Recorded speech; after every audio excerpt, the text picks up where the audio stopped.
This is the TechniSat DIGITRADIO 1, a portable DAB and FM radio. It has an interesting design, a removable rechargeable battery and a speaker setup which aims to improve bass when listening to stations. The radio is made in Germany. Before getting into the review, it's worth mentioning that this radio isn't currently sold by any of the big electrical retailers in the UK. You can buy it from some smaller retailers or possibly online from Europe. If you're looking for a radio you can buy today from one of the main UK retailers, check out some of our other portable DAB radio reviews. In the box you get the radio itself, you get a USB power adapter. It is a 2-pin type because the device has come from Europe. If you want to use that in the UK you'll need to get an adapter or use a different USB power supply. We've got a very comprehensive instruction manual, which is good to see. It is in German. You can get the English multilingual version of the manual on their website, just some guarantee information, and the USB-A to Mini-B power lead. To set up the radio, the battery is inserted and the aerial is extended. The battery is charged any time that the radio is connected to a power source. When the radio is connected to mains power for the first time, it will switch on and prompt to select a language. English, German and other languages can be chosen with the left and right buttons. The radio will then scan for digital radio stations. Here the radio found all of the available DAB and DAB Plus stations, and reception of FM stations was okay as well. On first impressions, the radio looks and feels quite different to a lot of radios at this sort of price. First of all, the design is a bit different. We have this unique colour combination of silver and orange here. You can get black and silver and white and silver and some other colours as well. There's this interesting design for the speaker grille with these little triangles. You see those triangles as well in the design of the Made in Germany logo that the company uses. So I'm not sure whether that's intentional. Maybe that is a nice touch they've done there. And you also see the colour reflected around this D-pad control here. The OLED display currently showing the battery level in the top corner. We've got the plus and minus buttons for the volume and left and right to change the station. So if you scroll over to a station and you wait on it, it will tune on its own, but you can just press OK as well to tune straight in. Dedicated DAB and FM button if you want to switch over to FM stations. You have a menu button as well, change settings. That's where you can also initiate a scan for digital stations.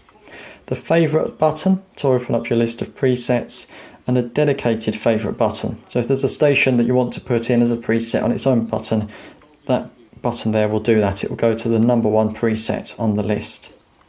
The power button is on the top there, and we have the power input and the headphone output on the right hand side there. What we'll do is we'll take a look at the display in a bit more detail and the battery slot on the back. I've plugged the radio into the mains so that we can see the battery icon going there showing that it's charging at the moment. It's an OLED display, which means you get this really good contrast. Even in bright light the display is pretty good. You can see the station name at the top there, but you do lose the last two characters of the station name to the battery icon. Not a problem for most station names, but that'll explain why something like the BBC World Service you lose the end of the name. We have the scrolling text at the moment on the display. We can change that over through the menu. Going into the display, we have an asterisk to show that's what we're on now. Go to signal strength. It is a bit long-winded to go through that. On a lot of radios you can just hit the OK button or the select button and it will toggle through the modes. But you probably won't be going through a lot of these options a lot of the time anyway.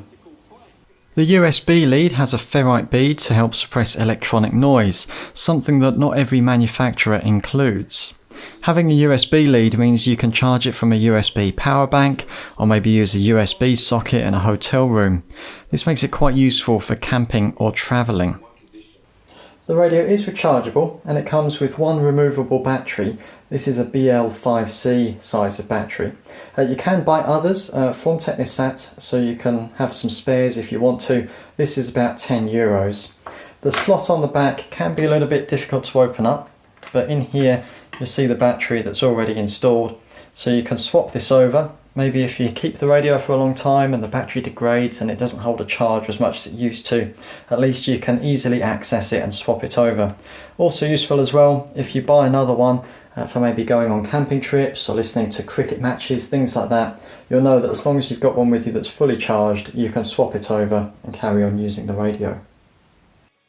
The radio has a single speaker behind the grille on the front of the radio.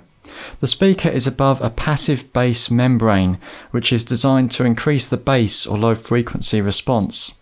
This works by responding to the changing air pressure in the enclosure from the speaker moving back and forward.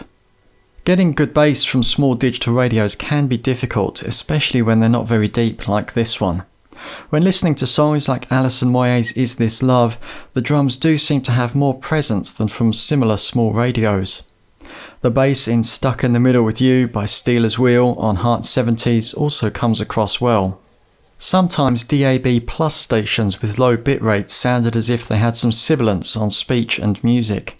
Output from the headphone socket is clear with good stereo reproduction. The volume actually goes very high.